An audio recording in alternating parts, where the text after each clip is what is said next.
Parasha Vayera. Parasha Vayera.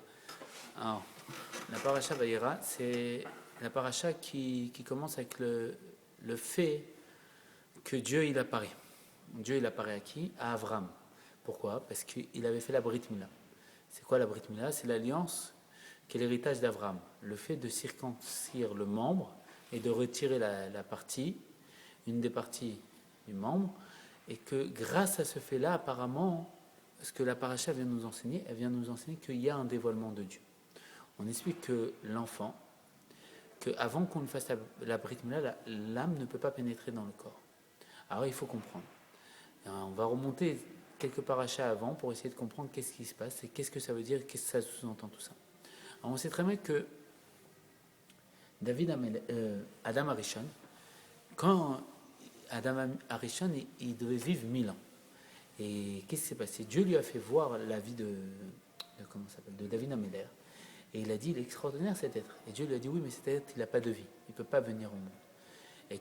Et Adam Arishon a dit, je ne peux pas faire quelque chose pour qu'il vienne au monde. Il a dit, si tu peux lui donner de ta vie, tu peux lui donner 70 ans. Et Adam Arishon lui a donné 70 ans de sa vie. Et après ça, qu'est-ce qui s'est passé?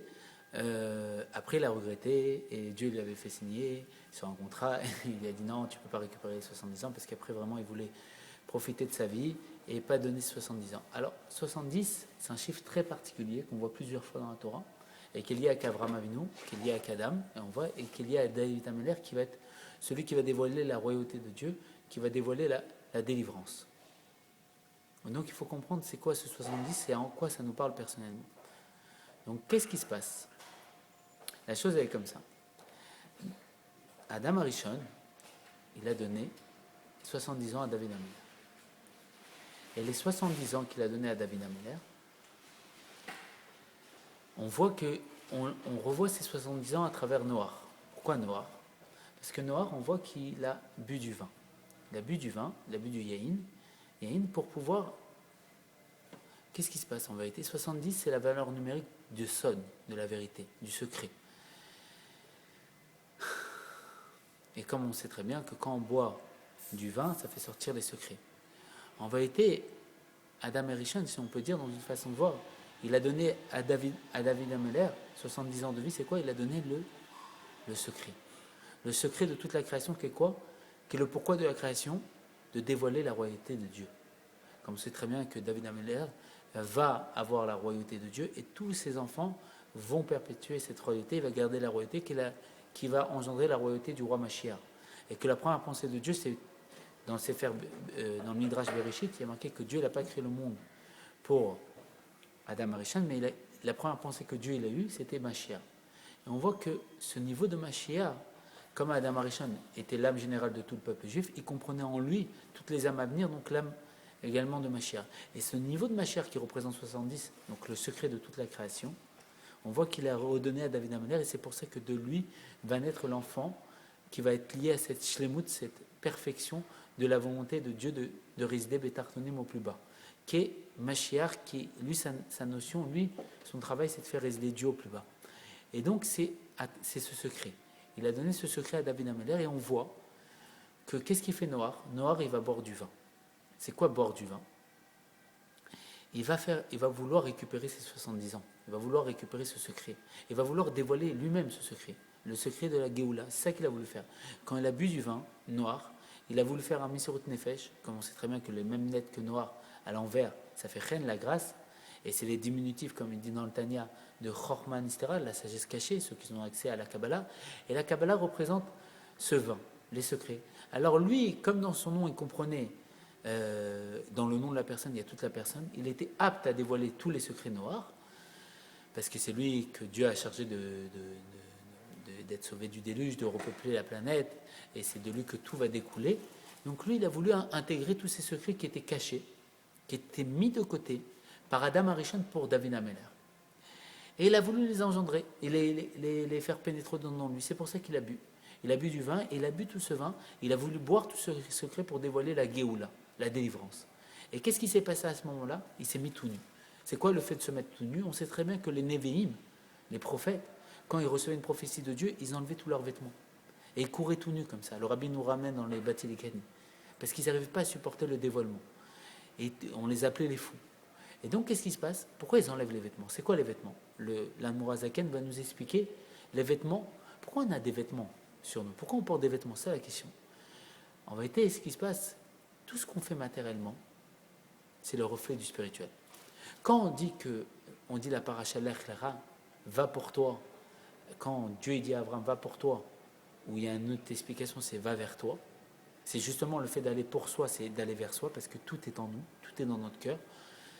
C'est quoi d'aller pour soi, c'est d'aller vers soi, c'est quoi? C'est d'être soi-même. Le but, c'est d'être soi-même. Dieu ne nous a pas créé pour être un autre. Et donc, qu'est-ce qui se passe? Le Kwar Alicha, comme il y a une force d'avancer sur terre, l'âme, dans les mondes spirituels, elle a une force d'avancer. Et il y a le Kwar Alechol. Le Kwar Alechol, c'est quoi le Kwar Alechol? C'est le fait de manger, le fait de pouvoir rentrer des choses. Et on voit que cette paracha de Vaïra est liée au Kwar Alechol. Le Kwar Alechol, c'est le fait de manger, de faire pénétrer des choses au-dedans de soi, des choses extérieures à l'intérieur.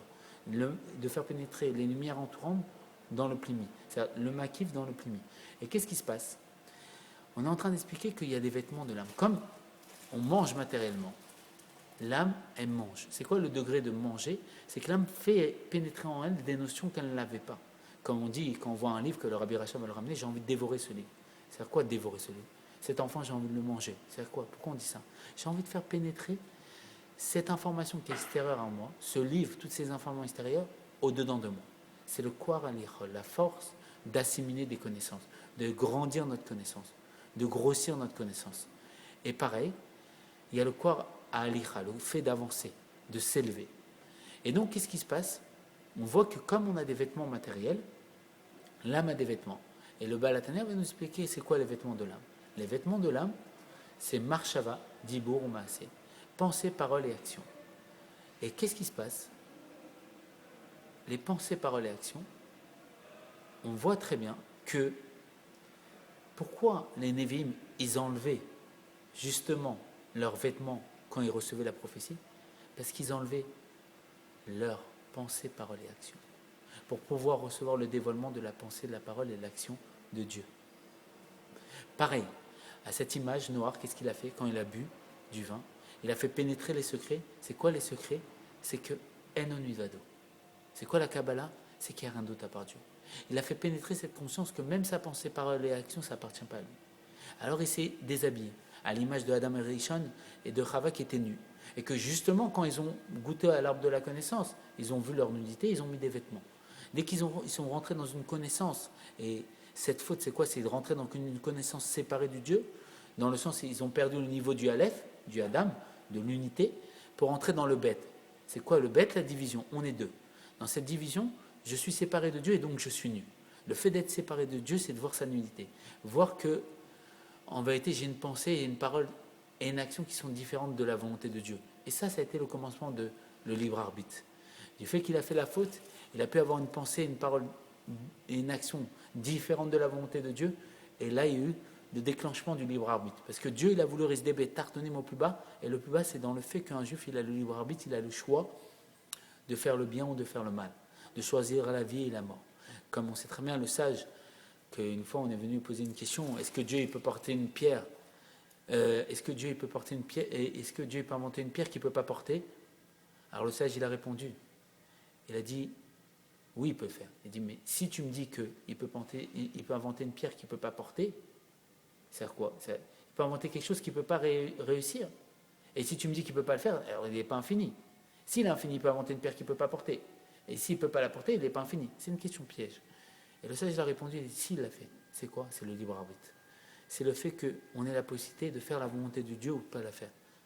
C'est ça, cette pierre qu'il a inventée, qui est tellement lourde qu'il ne peut pas la porter, si on peut dire, dans un niveau. Et donc, qu'est-ce qui se passe? Noah, il a atteint ce niveau de réparation de la faute d'Adam Arishon dans le sens où il s'est mis tout nu. C'est-à-dire qu'il est arrivé dans un degré où il a compris que ses pensées, ses paroles, ses actions ne sont pas séparées de Dieu et sont qu'une expression de Dieu. Donc lui-même, il n'a pas de vêtements, à l'image de l'âme qui n'a pas de vêtements. Que l'âme, c'est une expression de Dieu, c'est une partie de Dieu. C'est quoi une partie de Dieu? Le Keter Shem Tov, le Baal Shem Tov nous dira que dans une partie de Dieu, on ne peut pas dire qu'il y a mon Dieu. C'est-à-dire qu'il y a Dieu lui-même. Et donc, on est une extension de Dieu. Et donc, dans cette extension, qu'est-ce qui se passe? Noir, il a enlevé ses vêtements. C'est-à-dire qu'il est revenu dans un niveau où il a, à l'image des Névim, des prophètes, que sa pensée, sa parole et son action ne sont pas les siennes. Ne sont qu'un véhicule, à l'image d'Abraham, Israël et Jacob, une markava pour Dieu. C'est-à-dire que moi, je suis qu'une markava pour Dieu. C'est-à-dire qu'à travers moi, Dieu, il s'exprime. Et c'est pour ça qu'il avait enlevé ses vêtements, pour toucher ce niveau où ma pensée, ma parole et mon action, ce ne sont pas les miennes. Et donc, qu'est-ce qui se passe? Il a porté, il s'est pénétré, il est rentré lui-même dans une Géoula. C'est-à-dire qu'il est rentré, il a apporté la Géoula pour lui-même. Et qu'est-ce qui se passe? On voit que son fils Ham va venir et va voir sa nudité. Et va la dire à ses frères, Hachem et Yafet. Et ils vont marcher à reculons, et le Baal Shem Tov nous dit de ça, qu'ils ont marché à reculons, ont recouvert la nudité. Et de là, il nous explique qu'en vérité, quand on voit c'est-à-dire quoi, qu'ils n'ont pas vu sa nudité, s'il marche à reculons, on ne peut pas voir la nudité, il marche de derrière, il le couvre, on ne voit pas la nudité. Pourquoi la Torah est obligée de nous préciser qu'il ne voit pas la nudité? De là, le Baal Shem Tov nous dit que si la providence divine fait qu'on voit le défaut d'une personne, c'est parce qu'en vérité, si on voit chez cette personne, c'est qu'on l'a chez nous. Ce qu'on voit chez l'autre, c'est ce qu'on a chez nous. Et c'est pour ça que ça nous dérange. Il dit par contre, si profondément ce qu'on voit chez l'autre, ça ne me dérange pas, ça ne m'embête pas, et que je vois profondément et que je suis sincère, que je ne l'ai pas chez moi, c'est pour aider l'autre. Et donc, qu'est-ce qui se passe? Pour lui dire que ces vêtements que tu mets, ce n'est pas les vêtements de Dieu. Ce n'est pas l'expression de Dieu. Change ces vêtements. Ces vêtements, c'est les vêtements de la faute d'Adam Arishon, les vêtements de la séparation. Rhabille-toi de nudité, c'est-à-dire quoi? Reprends la pensée, la parole et l'action de Dieu. Rentre dans cette façon de voir qui est une markava pour Dieu à l'image de Abraham, Israël et Jacob. Et donc, qu'est-ce qui se passe? Attache-toi à la vie véritable. Qu'est-ce qui se passe? Noah, son fils, il a vu qu'il était nu. Pourquoi? Parce qu'en vérité, Noah, il a porté, comme on sait très bien que la différence entre Noah et Avraham Avinu, c'est que Noah, quand Dieu lui avait dit de préparer l'arche et qu'il allait détruire la planète, les gens venaient le voir pour lui dire qu'est-ce que tu fais? Il dit je fais l'arche. Dieu m'a dit de faire tout ce il était un tzaddik dans sa génération. Tout ce que Dieu m'a dit de faire, je fais. Et donc je fais une arche parce qu'il va détruire la planète. Et donc voilà. Donc tout simplement, comme il va détruire la planète, je fais une arche et voilà, comme ça je vais repeupler la planète et tout. Mais il n'a pas, comme on sait très bien, il n'est pas parti à l'image d'Abraham vers les gens, l'Ech Lecha, il est allé pour lui, vers lui. Il n'est pas parti faire des guérims, faire des convertis, faire en sorte que les Juifs prennent une âme juive sur eux, prennent la royauté de Dieu. Il n'est pas venu dévoiler cette Nekuda. Il a apporté la délivrance, mais pour lui-même. Il a apporté la délivrance que pour lui. Et c'est pour ça qu'il va boire tout le vin, toute la vigne qu'il va planter, il va le boire pour lui. Et comme il dit le Rabbi, il dit comme ça, il dit que si même on est dans la délivrance, dans une délivrance personnelle, parce que comme on sait très bien, les tzadikim, ils vivent l'Olam Haba, le monde futur dans ce monde, on peut apporter la Géoula pour soi, mais le Rabbi nous dira que ce n'est pas une délivrance complète et définitive. Parce que ma délivrance, elle est que pour moi, elle n'est pas pour les autres. À l'image de Rabbi Menachem Mendel de Videsk, on a vu que lui, une fois, on est venu le voir, on lui a dit la Géoula est arrivée. Il a ouvert la fenêtre, et il a senti par dehors la fenêtre, et il a dit la Géoula, elle n'est pas là, la délivrance n'est pas là. Pourquoi? Parce que chez lui, il y avait l'atmosphère de la délivrance. Il était déjà en délivrance personnelle. Mais la délivrance générale n'était pas accomplie. Et c'est ça qu'est venu nous dire le Rabbi. Le Rabbi nous dit il faut apporter la délivrance à chacun. Ça ne suffit pas que tu l'aies. Pourquoi? Regarde qu'est-ce qui s'est passé à Noah. Noah, il a apporté la délivrance à lui. Il est revenu au niveau, si on peut dire, de Adam Arishon avant la faute. Il a enlevé tous ses levushim. Il n'avait plus honte devant Dieu. Il n'avait plus de vêtements à l'image des Nevi'im. Il pouvait recevoir la prophétie de Dieu. Mais son fils Ham, qui est à l'envers, ça fait Moar, le cerveau. Le cerveau, c'est quoi? C'est la limite. Que le monde, qui est le tartan, le bas, le limité, ne peut pas comprendre. Alors Ham, il n'a pas compris. Pourquoi? Parce que lui-même, Ham, il était en exil. Pour lui, il voyait que d'être nu, c'était honteux. Pourquoi? Parce que lui, il est dans la connaissance du bête, du deux. On est séparé de Dieu. Alors, j'ai mes propres habits. J'ai ma propre pensée, parole et action. Je ne peux pas être une markava pour Dieu. Et donc, qu'est-ce qui se passe? Il a fait une réflexion à son père. Et de là est venue toute la malédiction que Noah a accomplie et a réalisée. Et donc de là, on voit que ce n'était pas une délivrance complète et définitive. Et on voit que justement, qui va apporter ce niveau-là? On voit que c'est Abraham Avinu. Pourquoi? Parce que comme on sait très bien dans le Mamar de Batiligani du Rabbi, le Rabbi va expliquer que la Shrina était Batiligani, c'est-à-dire je suis revenu dans mon jardin, ma soeur m'a bien aimé. C'est-à-dire quoi qu'il est revenu, c'est qu'il y était. Et le Rabbi va expliquer que la Shrina était sur terre. Et comme Adam il a fauté, la Shrina ne peut pas, la présence de Dieu, la résidence de Dieu, Dieu ne peut pas résider avec la faute. Qu'est-ce qui s'est passé? La Shrina, la présence de Dieu, elle s'est élevée d'un cieux. Et ainsi de suite pour toutes les fautes, le déluge et les tours de Babel, jusqu'à monter au 7e cieux. Et si on engendrait encore une faute et retourner au 8e cieux, et comme il n'y a que 7 cieux, rétroactivement, qu'est-ce qui se passe? Ça annulait toute la création du monde. Pourquoi? Parce que Dieu il a créé le monde en 6 jours, et le 7e jour il s'est reposé. Il n'y a pas le niveau du 8. Le niveau du 8, c'est Machir qui doit l'apporter. C'est quoi faire en sorte que Dieu, qui est caché, se dévoile à travers la matière du monde? Qu'on voit que toute cette matière du monde, tout ce voile, c'est Dieu en vérité. Et donc, qu'est-ce qui se passe? Avraham Avinu va nous dire le Rabbi, c'est celui qui a fait redescendre la Shrina, la présence de Dieu, d'un cieux, ainsi que Israël, ainsi que Jacob, et jusqu'à que Moshe vienne et la redescende jusqu'à sur terre concrètement au fait que Dieu lui-même s'est dévoilé au peuple juif et a donné sa Torah. Et le niveau de Adam Arishon a été complètement réparé, dans le sens où tous les âmes des Juifs étaient au niveau d'Adam Arishon